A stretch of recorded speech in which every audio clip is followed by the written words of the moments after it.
voy a iniciar ¿por qué es importante administrar de manera correcta nuestro negocio? Primero, pues porque sin una administración correcta, nuestra parte operativa pues no tiene la eficacia que nosotros requerimos. Eso nos lleva de la mano a la parte financiera.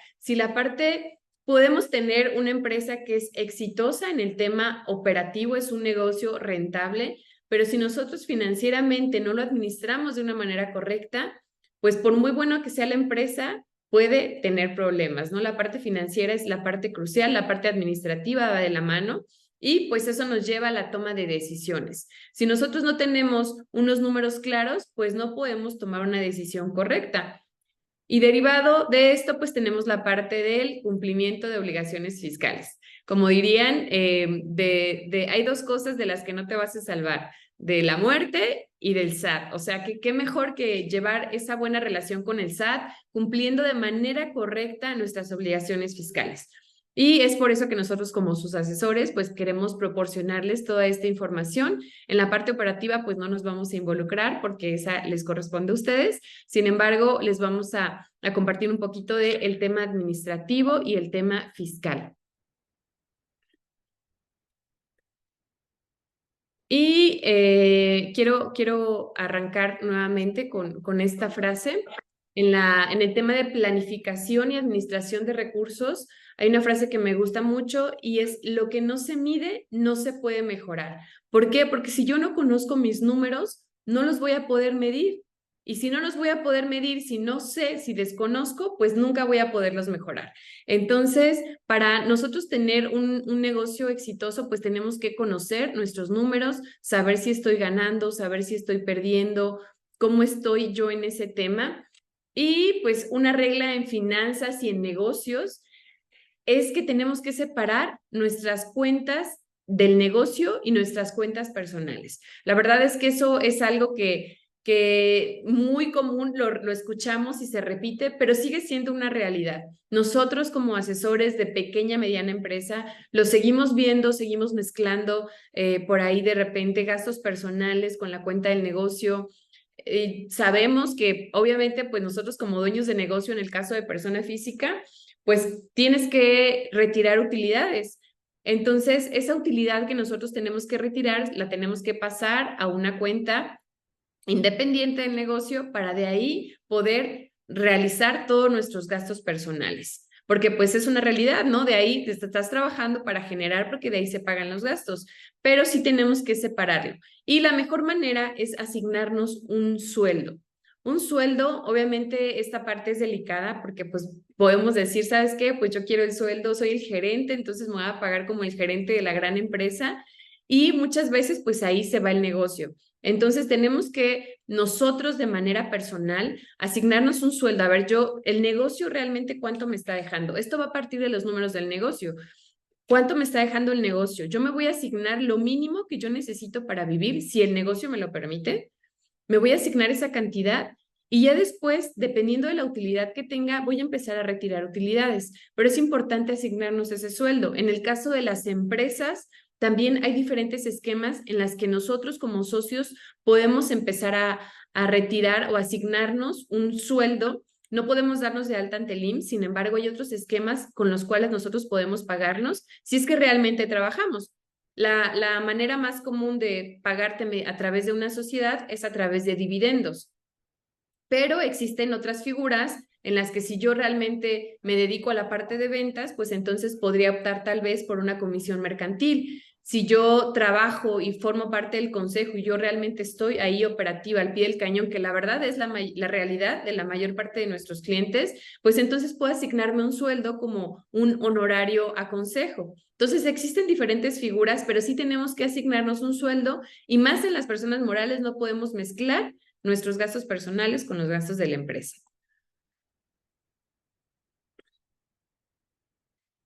La segunda regla, conoce los números de tu empresa. Tenemos que establecer un modelo de negocio. Nosotros nos dedicamos, tenemos una actividad a la cual nosotros estamos generando, lo que nos genera ingreso. ¿Cuál es mi principal actividad? Entonces tengo que definir cuáles son mis líneas de ingreso. Si me dedico a lo mejor a la comercialización, pero también presto servicio, pues entonces tengo dos líneas de negocio. Tenemos que conocer y definir los números de cada línea de negocio para yo saber en qué línea de negocio tengo mayor utilidad o tengo mayor gasto. Por eso también tenemos que definir las líneas de negocio de ingreso y cuáles son mis líneas de gasto. ¿Qué significa que tengo que separar ingresos y egresos de una línea de negocio? Por ejemplo, el caso de la comercializadora, comercializo autopartes.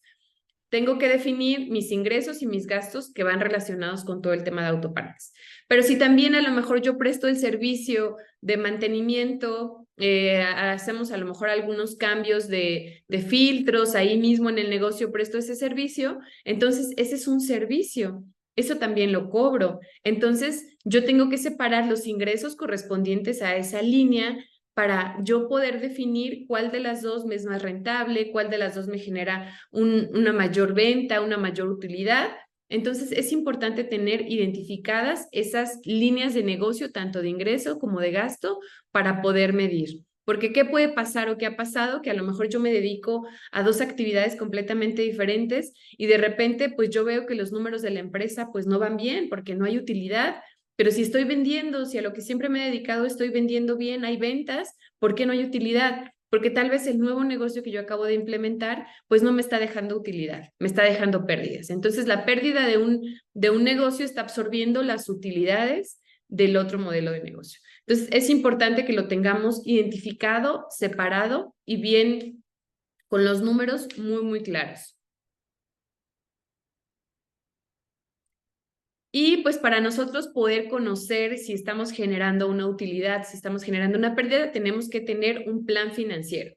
Y un plan financiero muy común y muy sencillo, muchas veces escuchamos estado de resultados y pensamos que es algo muy complejo, pero la verdad es una manera de nosotros conocer y no es más que un sumas y restas, literal. Entonces, nosotros tenemos que tener la información de nuestros ingresos. Eso se traduce a la parte de ventas.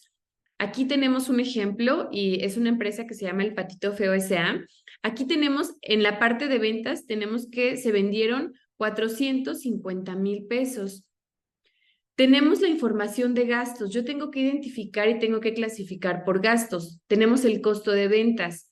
Si yo soy una empresa que se dedica a la comercialización, pues el costo de mi mercancía va a ser mi costo de ventas.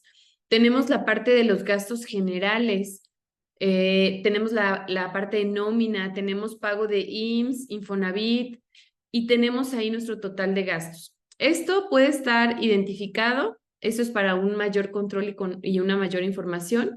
Sin embargo, cuando es una información administrativa para control interno, si tú tienes identificado, no le tienes que poner esta parte de costo de ventas.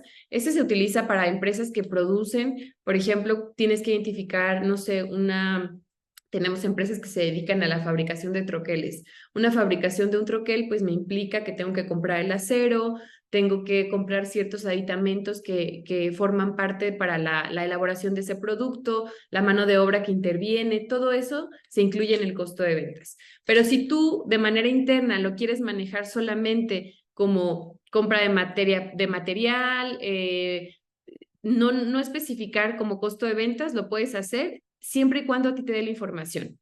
Al final del día, esto es un formato, es un estado financiero que nosotros como contadores lo debemos de llevar, pero tú en tu empresa lo puedes llevar simplemente con los gastos. El chiste es que tú tengas todo perfectamente identificado y para tener nosotros la cantidad que vendimos y también tener la cantidad de gastos que estamos realizando nosotros. Eso se mide de manera mensual.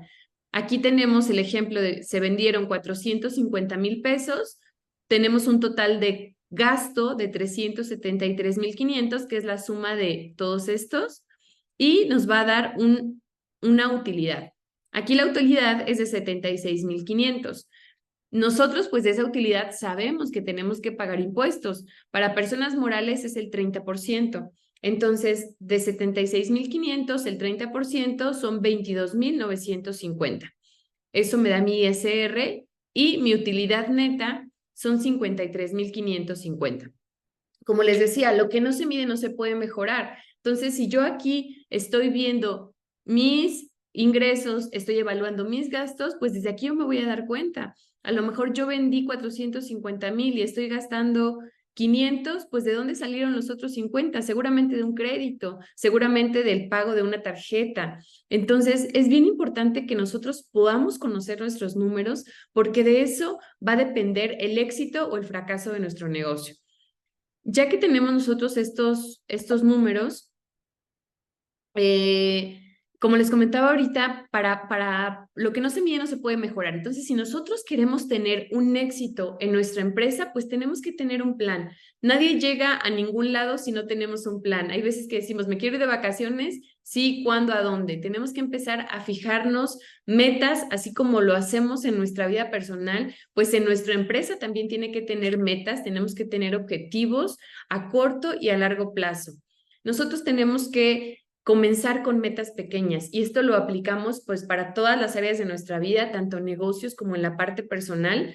La mente, el juego de la mente es sencillo y complejo, pero nosotros muchas veces nos ponemos metas grandes, tú te puedes poner metas grandes y está bien, pero ¿qué es lo que pasa? Si tú no cumples esa meta, tu mente te juega un papel bien importante y te dice, ay, ok, te estableciste esta meta y no la cumpliste, pues es que no cumples tus metas. Entonces, ¿qué tenemos que hacer? Empezar a fijar pequeñas metas. Y puedes ir en tema personal, en tema de negocio, pequeñas metas, por sencillas que parezcan, empezar a hacerlas. ¿Sabes qué? Yo voy a llevar mis números y los voy a revisar cada semana.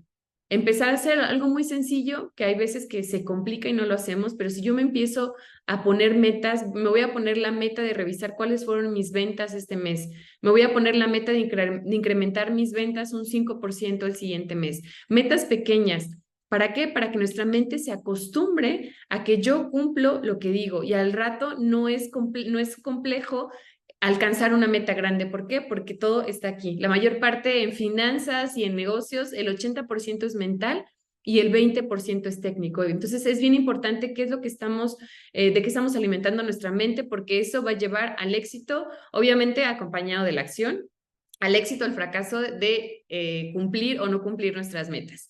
Entonces, hay una meta y se las quiero compartir. Esta es una meta, una técnica que es probada, o sea, hay muchísima gente que ha funcionado y que le funciona, y es la técnica SMART.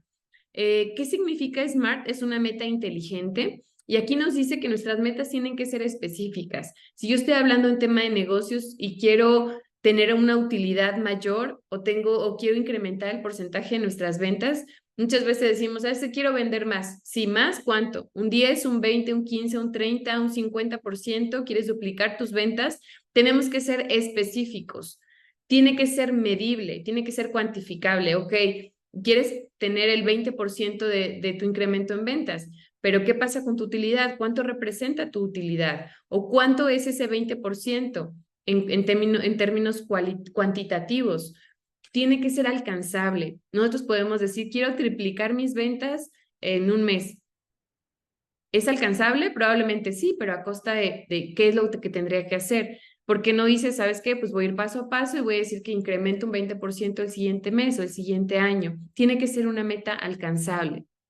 Tiene que ser relevante, tiene que tener un propósito detrás de por qué quiero incrementar esa parte de mis ventas, porque quiero tener una mayor utilidad, porque detrás de esa utilidad hay un viaje en familia, hay el enganche de una casa, hay la compra de un automóvil. Tiene que ser relevante, tiene que tener un propósito. Y pues todas las metas tienen que tener un tiempo determinado. Tenemos que tener un plazo en el cual nosotros vamos a alcanzar esa meta. Entonces, esos son rápidamente cómo nosotros podemos establecer nuestras metas, tanto personales como en tema de negocio. Lo importante es que vayamos creando esos objetivos y vayamos cumpliéndolas. Y como dirían por ahí también, si el plan no funciona, pues puedes cambiar el plan, pero no cambies tu meta. Si es tu meta, si es tu sueño, alcánzalo, porque nadie llega a ningún lado si no sabe a dónde va. Y en tema de, ya que nosotros tenemos nuestras metas, pues tenemos que tener esa proyección financiera. Hablando de El Patito Feo S.A., pues aquí la meta es duplicar sus utilidades. Aquí esa es la meta, duplicar sus ventas, perdón.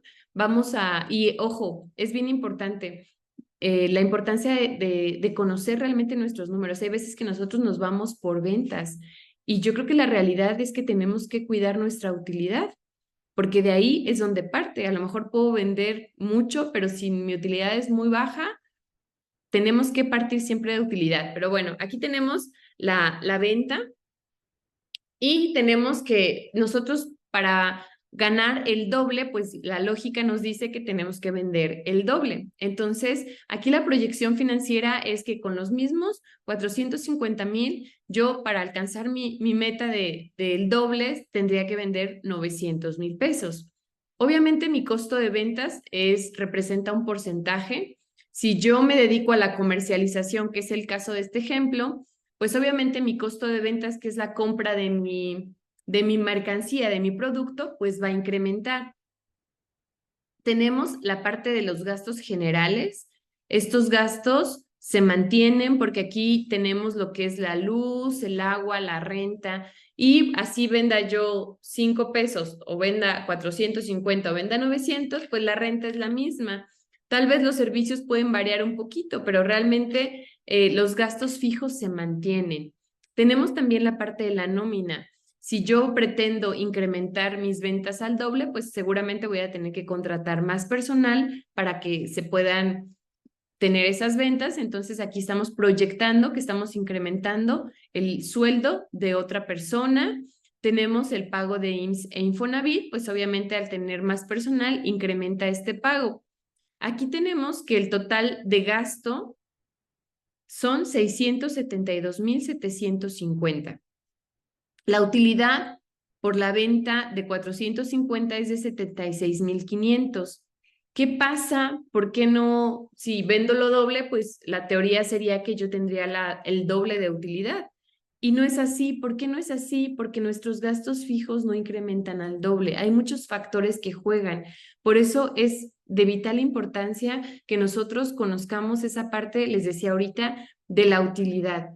Y no dejarnos llevar porque si con una venta de 450,000 pesos yo gano 76,500, para poder ganar el doble tengo que vender forzosamente el doble, porque hay muchos gastos que se mantienen, que son nuestros gastos fijos. Entonces, ahí esa es la importancia de poder nosotros conocer nuestros números para poder hacer esas proyecciones.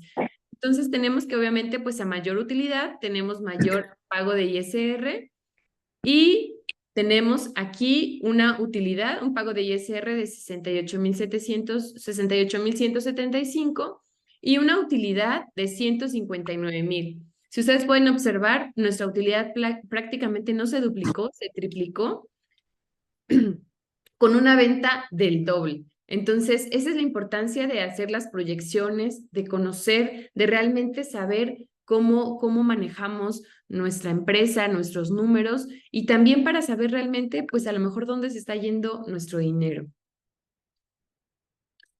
Ya que nosotros tenemos esta parte de estos números financieros que ya conocemos un poquito, pues tenemos que también tener un respaldo financiero. Nosotros como empresarios, como dueños de negocios, como emprendedores, pues tenemos que contar con una provisión para contingencias.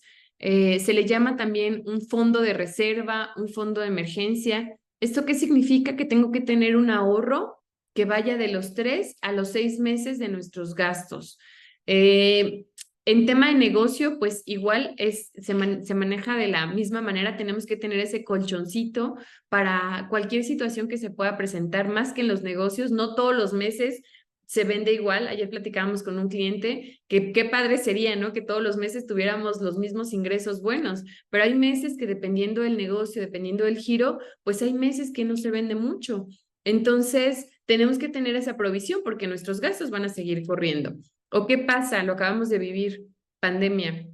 Nadie estaba preparado para una pandemia o son pocas las personas que tenían esta previsión. Entonces, si tú no cuentas con esto, pues o sea, nos pasó, tuvimos que cerrar, los ingresos definitivamente bajaron y los gastos continuaban porque teníamos que seguir pagando a nuestros colaboradores.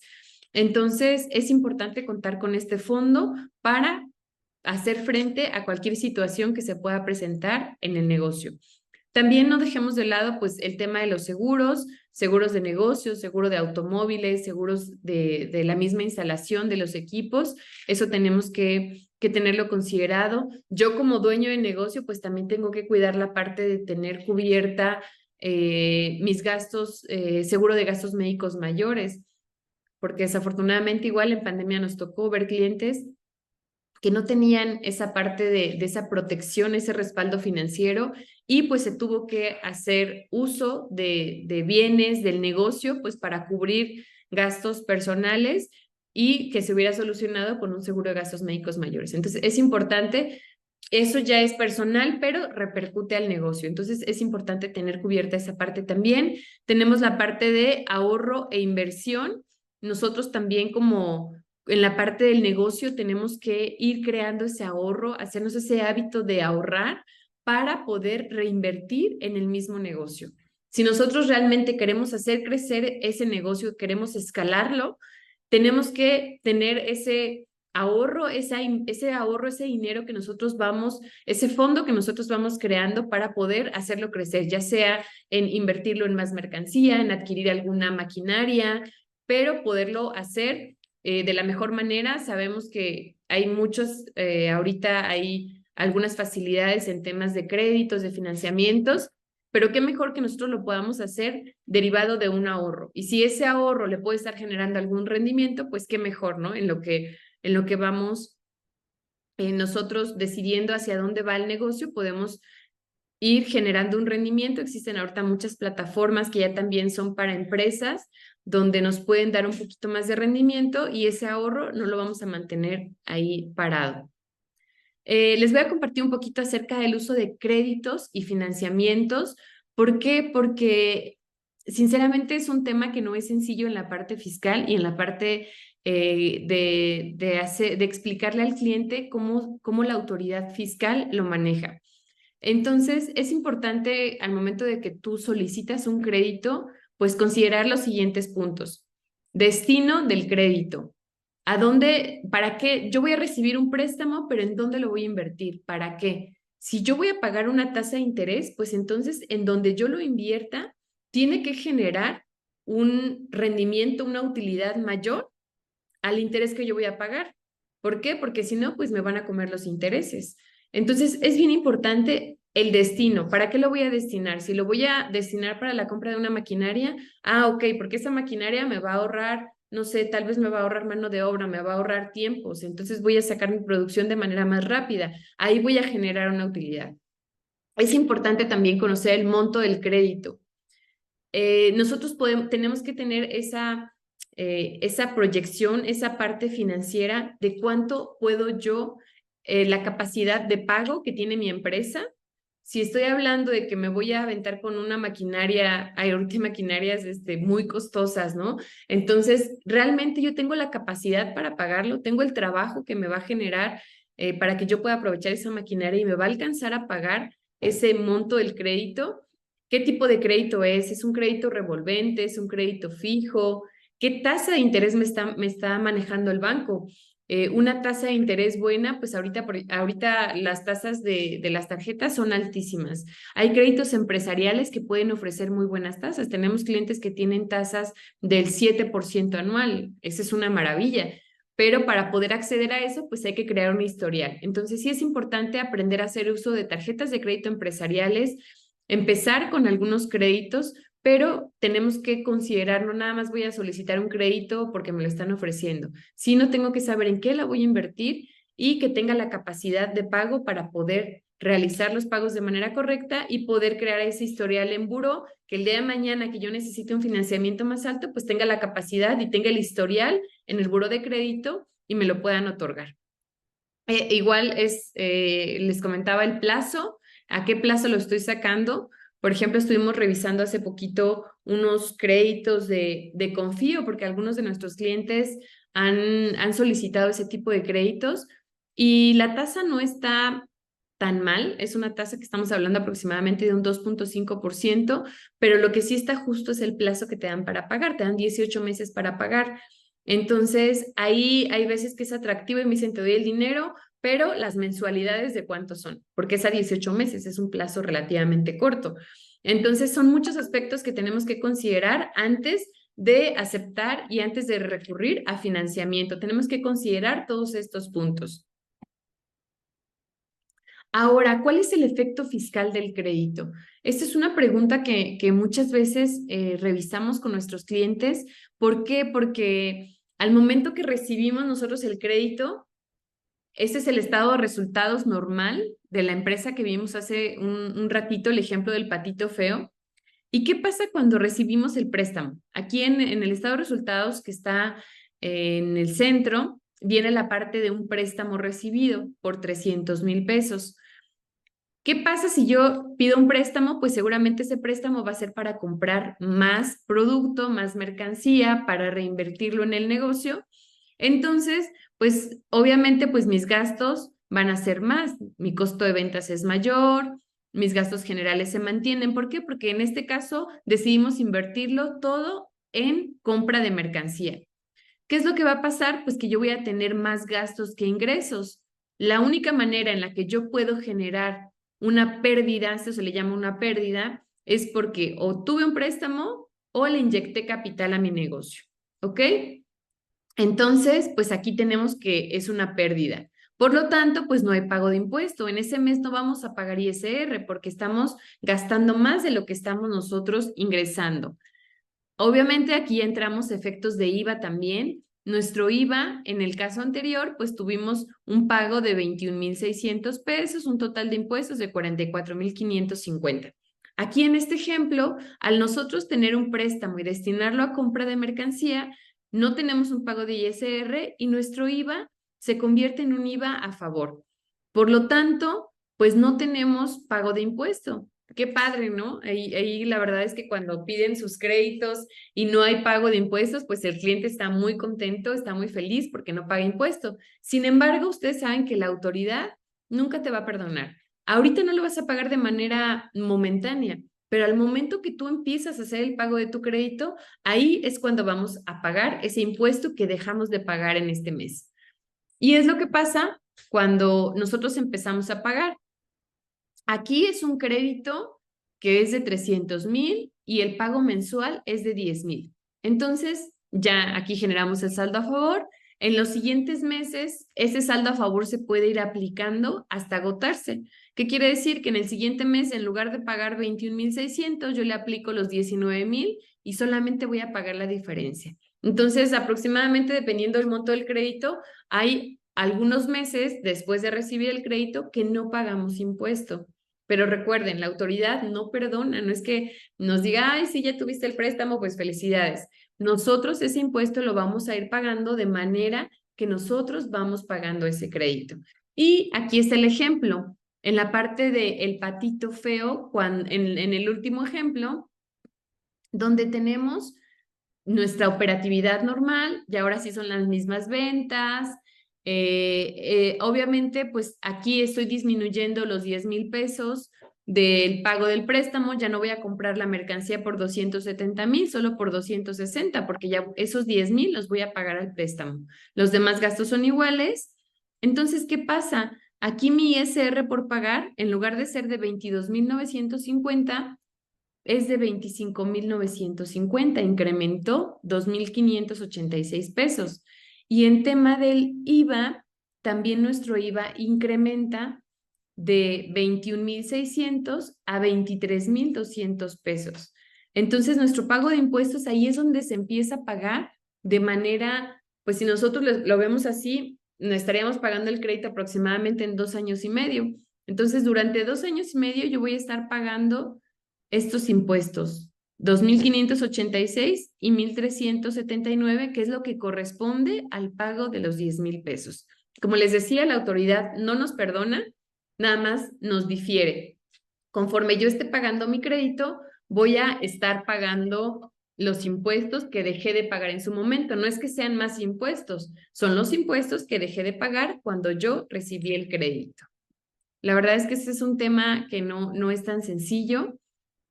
Al final voy a abrir para preguntas y respuestas.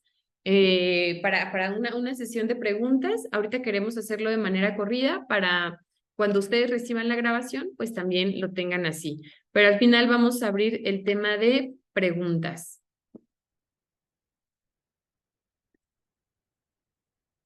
Y pues entramos ahorita ya a la parte fiscal.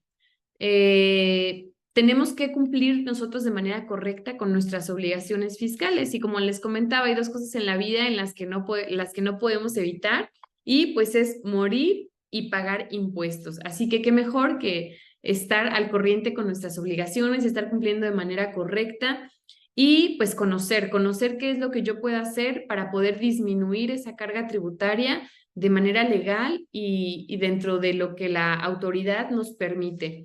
Entonces, tenemos que conocer algunos conceptos básicos que son el RFC, cuál es nuestro domicilio fiscal. Ahorita esto viene en el artículo 10 del Código Fiscal de la Federación.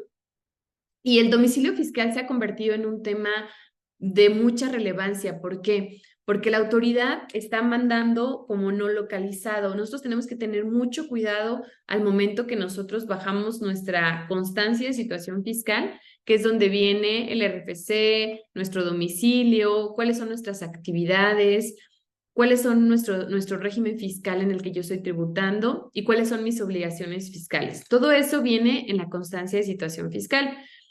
¿Y qué pasa si nuestro domicilio fiscal, la autoridad, por alguna situación, nos lo marca como no localizado? Es bien delicado, ¿por qué? Porque esto nos puede derivar problemas mucho más graves y ahorita con el tema de el 69B, que son los contribuyentes de la lista negra, por estar como no localizado y nosotros no decirle a la autoridad, oye, sí, aquí estoy, de ese pequeño detalle de no poner atención, nos podemos ir a un supuesto de 69B. Entonces es bien importante que nosotros estemos al pendiente de que nuestro domicilio esté como localizado. Tenemos el tema de la contraseña. Antes se le llamaba la contraseña CIEC. Ahorita ya solamente es contraseña de 8 dígitos con la cual nosotros podemos accesar a los portales de Internet. Esta contraseña solamente es para presentar declaraciones, para hacer consultas, pero la contraseña que es la que no podemos y tenemos que tener mucho cuidado es la e-firma. La e-firma es una contraseña, unos archivos que son 2 archivos y una contraseña, tiene una vigencia de 4 años y esto equivale a una firma autógrafa. Esto es nuestra firma autógrafa, pero de manera digital. Ya no solamente la utilizamos para temas de SAT, por ejemplo, las personas o los recién egresados para poder sacar su título, para su cédula profesional, les piden que cuenten con la e-firma. Entonces, con esta e-firma vamos a cada vez va a ser más común que trámites ante gobierno, ante instituciones federales, nos pida firmar ya de manera digital y para eso vamos a necesitar nuestra e-firma. Cuando tú vas a sacar tu e-firma, pues te toman tus huellas dactilares, tus huellas, te toman la parte de los ojos, entonces ya nos tienen totalmente con esta firma, pues es como si fuera nuestra firma autógrafa, para poder salir del país, todo ya se va a poder controlar con esto también. Y tenemos también otra parte importante, es el buzón tributario. ¿Qué es el buzón tributario? Es un medio de comunicación entre la autoridad y el contribuyente. Esto es obligatorio tenerlo activo. ¿Cómo se activa? A través de los medios de contacto. Nosotros tenemos que ingresar un correo electrónico y tenemos que ingresar un número de teléfono. ¿Para qué? Para que la autoridad pueda enviarnos mensajes, enviarnos notificaciones, se pueden enviar hasta auditorías, revisiones electrónicas a través del buzón tributario. El no habilitarlo puede ocasionar multas y las multas vienen en el artículo 86, en el inciso C del Código Fiscal de la Federación. Así que es importante tenerlo habilitado. Muchas veces la autoridad te manda desde recordatorios de pago de impuestos, cancelación de facturas, hasta requerimientos. Entonces, es importante que tú como contribuyente estés al pendiente de este buzón. Lo que hacemos muchas veces es que ponemos el correo del cliente, ponemos a lo mejor un correo de nosotros, porque hay veces que son cosas que lo tenemos que revisar nosotros, pero siempre es importante que tú como contribuyente tengas acceso a este buzón, que conozcas cómo ingresar para saber qué es lo que la autoridad te está pidiendo, te está requiriendo, y estar siempre al tanto. No podemos delegarle esta responsabilidad a los contadores.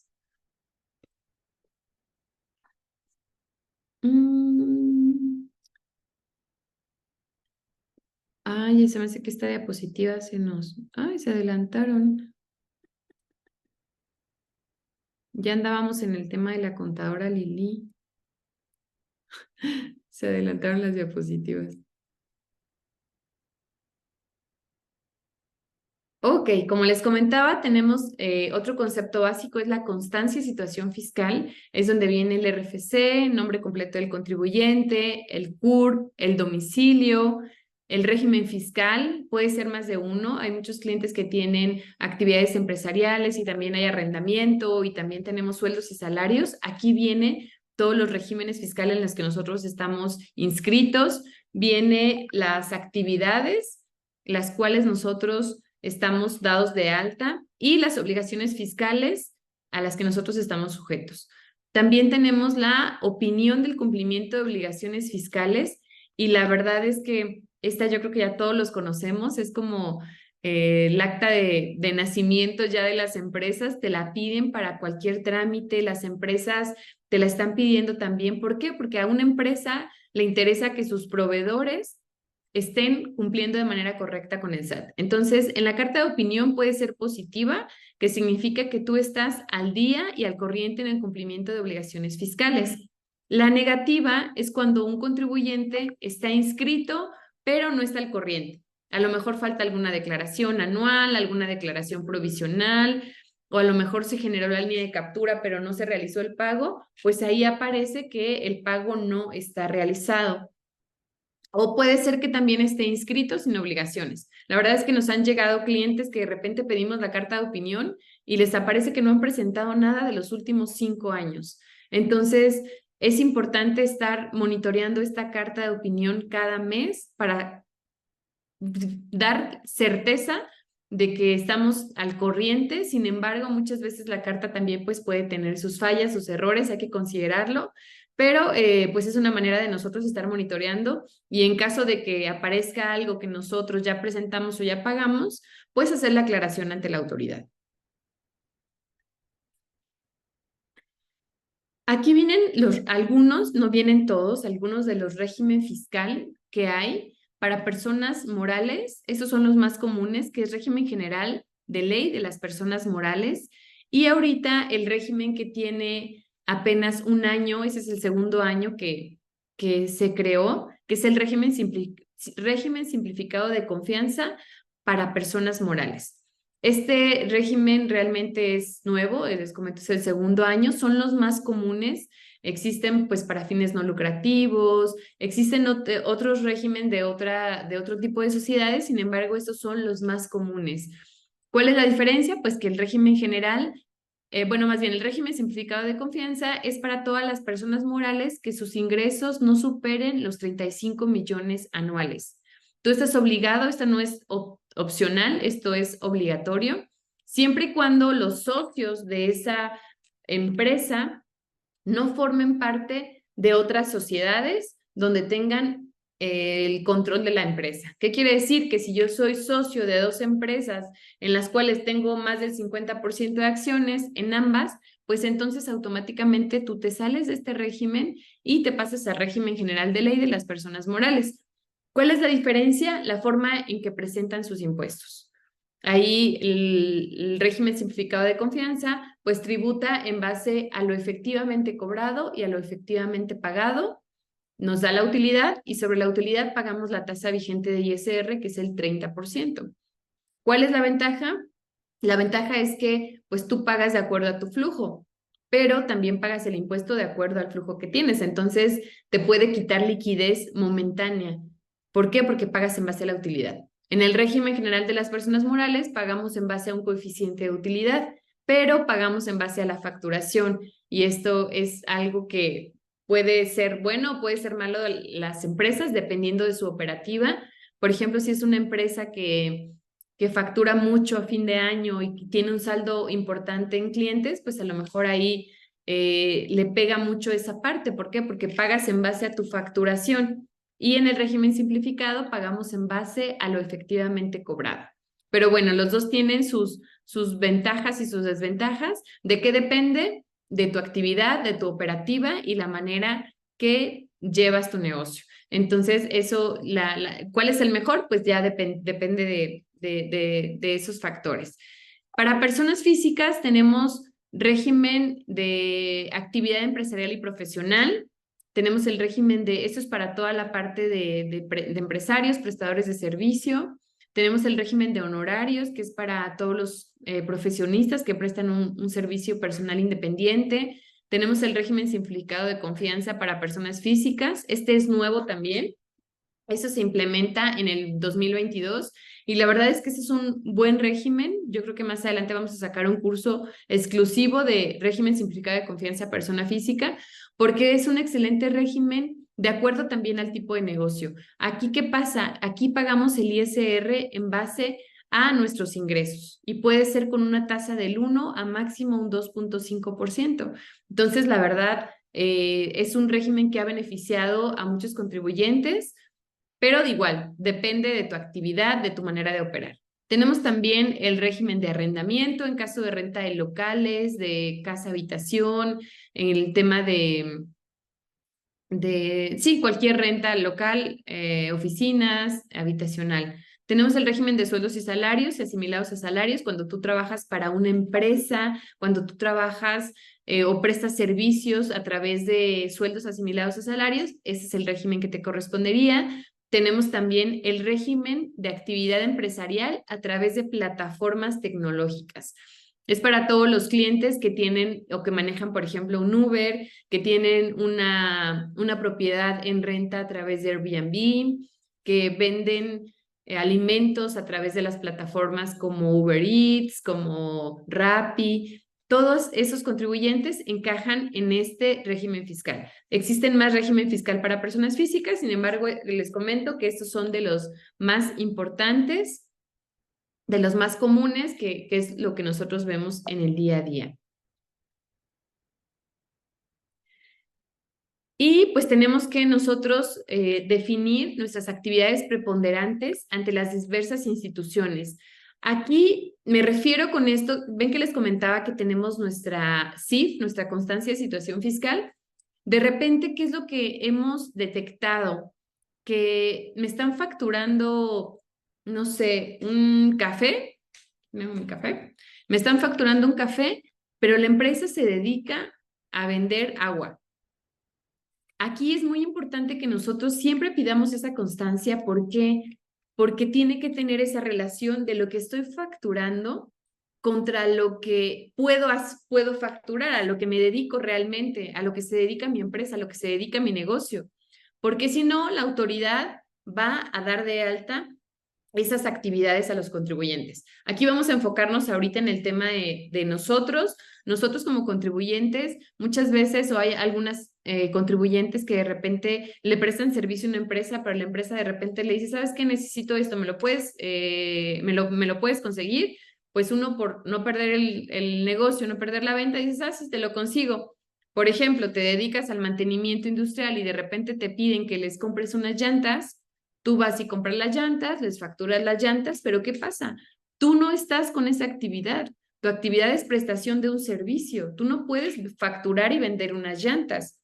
Sin embargo, lo hacemos. Entonces, es bien importante consultar y si lo voy a hacer, pues entonces voy a tener que ir a hacer una actualización de obligaciones ante el SAT donde diga que ahora pues también voy a vender llantas para poderlas facturar, porque si no, eso nos puede causar problemas ante el SAT y obviamente todo eso origina multas, origina situaciones, origina llamadas de atención por parte de la autoridad. Entonces, es importante que nosotros estemos en esa misma sintonía, que tenemos que facturar de acuerdo a las actividades que nosotros estamos dado de alta ante el SAT, porque lo damos de alta ante el SAT, ante el IMSS, ante el Infonavit, ante Finanzas y Fonacot, pues es otra institución a la que nosotros estamos obligados a inscribirnos para los beneficios a los trabajadores. Entonces, ahorita ya hay una correlación, ya la autoridad fiscal tiene acceso a la información bancaria, tiene acceso a al IMSS. Hay una colaboración ahorita últimamente entre finanzas y el IMSS, y es por eso que han estado llegando algunos requerimientos respecto al impuesto sobre nóminas. Ya hay una colaboración entre las autoridades. Entonces, pues es importante que nosotros, si ya lo hacemos bien, pues continuar. Si no estamos haciendo las cosas tan bien, pues empezar a hacerlas de la mejor manera. ¿Por qué? Porque la autoridad ya tiene todo relacionado. Aquí en esta imagen tenemos que ya tiene acceso a la información bancaria. Eso lo relacionamos con la entrega mensual de registros contables. Si yo le digo, ¿sabes qué? Me depositaron 100,000 pesos y en el estado de cuenta hay 200,000, pues inmediatamente nos va a decir, oye, ¿no que 100? Ah, sí, lo que pasa es que los otros 100 son de un préstamo. Ah, ok, perfecto. Pero ya hay esa relación. Tenemos también el tema del buzón tributario. No dejemos de lado la ley antilavado, la ley de prevención del lavado de dinero, quiénes están sujetos, quiénes están obligados a presentar esas declaraciones, quiénes son cuáles son las actividades vulnerables que incluye la obligación de presentar esos avisos. Y pues con la factura electrónica como medio fiscalizador, eso nos queda claro, con la facturación 4.0 implementaron varias cosas donde para la autoridad va a ser mucho más sencillo poder fiscalizar a los contribuyentes y pues los recibos de nómina timbrados a los trabajadores. Entonces hay que tener mucho cuidado, revisar nuestras claves de facturación que se encuentren dentro de nuestras actividades que tenemos dadas de alta ante el SAT.